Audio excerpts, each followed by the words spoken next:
So yeah, since I got my Jamaican passport and citizenship, a lot of people have been asking me how to go about it. So I thought I'd make this guide, as I know even with all the websites and tools online, it's still really confusing for a lot of people. So yeah, this guide is mainly for children and grandchildren of Jamaicans born in places like England, the UK, Europe, the USA and Canada, who are looking to get their Jamaican passport and citizenship. So yeah, if you're a child or a grandchild of someone who was born in Jamaica, you're able to become a citizen of Jamaica and get a passport.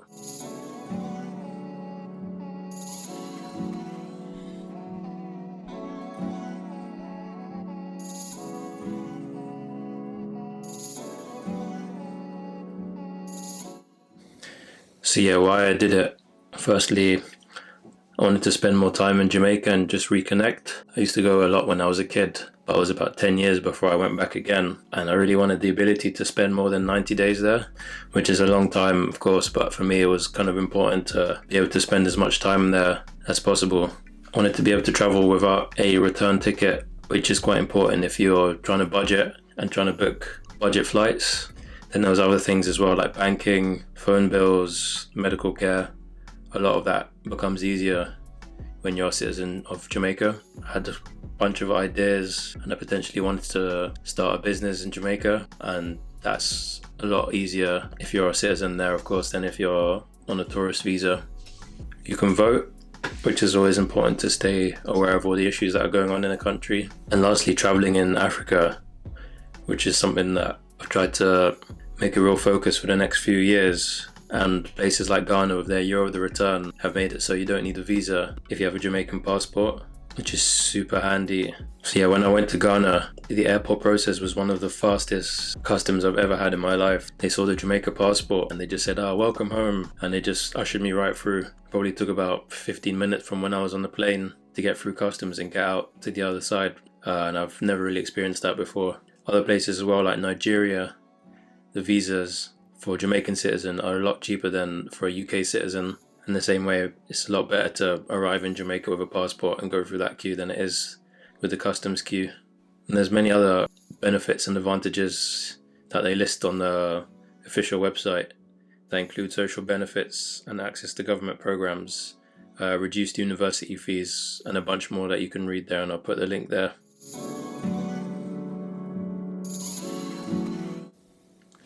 So basically, the core of all of this is that you need to prove your lineage to Jamaica. So whether that be your parents who are Jamaican or your grandparents who are Jamaican, it's all about proving your lineage back to Jamaica with birth certificates and passports. So for this, you'll need your birth certificate and passport and your parents' birth certificate and passport if they were born in Jamaica. If they weren't born in Jamaica, then in addition to needing your birth certificate and passport, your parents' birth certificate and passport, you'll need one grandparent's birth certificate and passport as well. So it's key to note that you don't need both parents and both parents' documents. You just need to prove the lineage through one parent and their parent if they were born in Jamaica. So as an example, if your mum was born in Jamaica and you were born in England, then you would need your birth certificate and passport and your mum's Jamaican birth certificate and Jamaican passport. If your parents were born somewhere else outside of Jamaica and you were born somewhere else outside of Jamaica, then you'll need your grandparents' birth certificate and passport. So an example, if your mum's dad was born in Jamaica, then you would need your birth certificate and passport from whatever country you were born in. You'd need your mum's birth certificate and passport for whatever country they were born in. And then you'd need your grandparents' birth certificate and passport from Jamaica. So I hope that's pretty straightforward. Fortunately, you don't need their up-to-date documents. So if you're applying on behalf of yourself, then your documents need to be in date, but the passport you use for your parent, that can be expired, and your grandparents' passport, that can be expired as well. So I'm going to assume that you have access to your own passport. Now, if you don't have your own birth certificate, that's also quite straightforward with a simple Google. You just type in how to get birth certificate for whatever country you live in. So if you're born in England, it's done through the .gov website. and I'll put that link below. If you're, for example, if you're an American, then it's usually done via whichever state you were born in.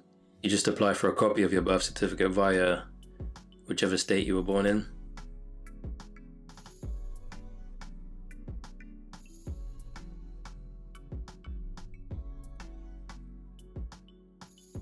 So this is the tricky bit that a lot of people get stuck with, is getting access to their grandparents or their parents' birth certificate as if your parent or your grandparent was born in Jamaica. So to apply to that, you need to go via the RGD, which is the Registrar's General Department, and it's here that you apply for your parents' or grandparents' birth certificate if they're Jamaican. So once you go on the website and click the link, it will take you to an online form that you'll just need to put in information about them. That's their place of birth, that's the parish that they were born in, their parents' names. And so this is tricky information that, if they're unfortunately deceased, may be hard to come by. Fortunately for me, I could ring my granddad and he had the answers to a lot of these questions to fill in the gaps, like his parents' name. The one really tricky part of this form is the birth entry number, which is bold and mandatory, and you can't fill out this form without that. Fortunately, it's really easy to access if you don't know it. So you just go to the bottom of the page where it says don't have a birth entry number, click here and you request it. And again, this is where you need to know information like their mother's first name, the mother's maiden name, their date of birth, and their place of birth. Fortunately, while Jamaica seems like a massive place, its population is quite small, and so a lot of this information, it doesn't take the RGD that long to find out. I think they were really good with me. I think it took just a couple of days for them to respond to this with the birth entry number. And so once you have the birth entry number and all the other information, you can successfully apply for the birth certificate. So yeah, it says child's first name, child's last name, but that's really just first name and last name of your grandparent or parent, whoever's your relevant link back to Jamaica. And yeah, you're allowed to apply on behalf of your elder family members for a copy of the birth certificate. And so yeah, this application is done online. When the certificate is ready, you can have it posted to anywhere in the world. But I do remember it being a bit pricey. For them to post it to the UK. And so as I already had plans to go to Jamaica, I picked it up myself from the office in St. Anne's Bay. But they have offices all over the island that you can request it be sent to. So the HQ is based in Twickenham Park, St. Catherine's, but they also have offices in downtown Kingston, Portmore, Mandeville, Manchester, St. Cruz and St. Elizabeth, Savannah, Lamar, Westmoreland, Montego Bay, St. James, St. Anne's Bay, which I said, Denbigh in Clarendon, and Port Antonio in Portland.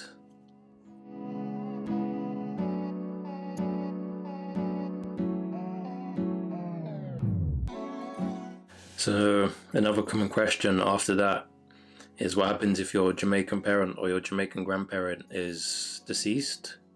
So even in this case, if you know their information, i.e. where they were born, where their parents were born, you should still be able to get access to their birth certificate. However, with their passport, I emailed PICA myself, which is the Passport, Immigration and Citizenship Agency, and they said that in most cases they may still be able to process the application with just the grandparent's birth certificate or the parent's birth certificate if that links directly back to you. So in that case, you would need your birth certificate and passport and your Jamaican parents' birth certificate, or your birth certificate and passport, your parents' birth certificate and passport, and your Jamaican grandparents' birth certificate alone without the passport. You may be willing to accept that. If that's the case for you, then I would advise to kind of get communication with them throughout the application and just see what happens. In most cases, I imagine that they would be willing to process with just those documents. So the application is done via the Passport, Immigration and Citizenship Agency. So the two forms that you will need are the Jamaican passport application form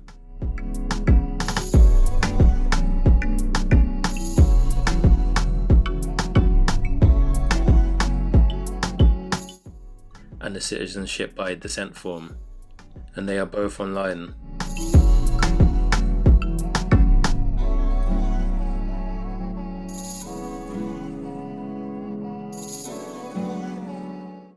So they are processed in the order of Citizenship by Descent form first and the Jamaican passport application second. So once you get your citizenship, you're eligible for a Jamaican passport.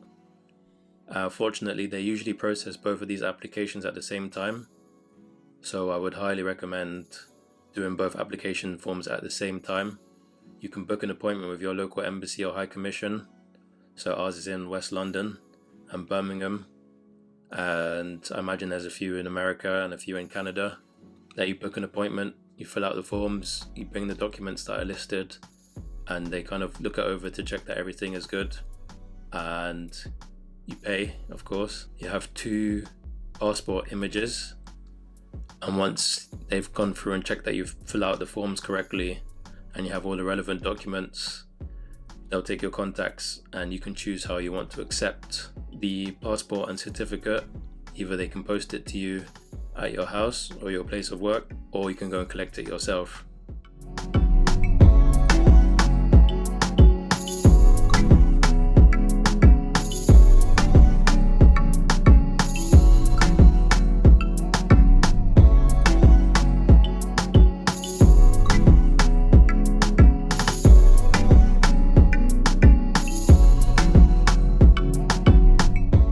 So that's really it.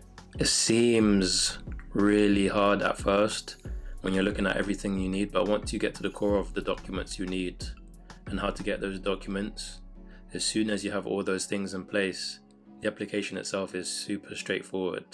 And the Jamaican government is really encouraging more people in the diaspora to make this application and get their Jamaican citizenship and passport. And all the Jamaican organizations involved are really efficient. The staff are great. They communicate well. They get back to your emails and contact really quickly. That's the RGD, PICA, and the local embassies. All of them, they don't have the most staff, but the staff they do have are super helpful. I didn't have any problems with them. They were really friendly. Had a lot of jokes when I went to go pick up my passport. And I highly recommend that everybody who's been thinking about this right now, as a lot of people have more free time than usual, I think this is a perfect time to get this application underway and try and get all the things together. After all this as well, you can also apply for a citizenship ceremony if your local embassy offers one. I didn't do one myself because as soon as I got the passport, I went abroad straight away, but it's definitely something that I'll probably do in the future.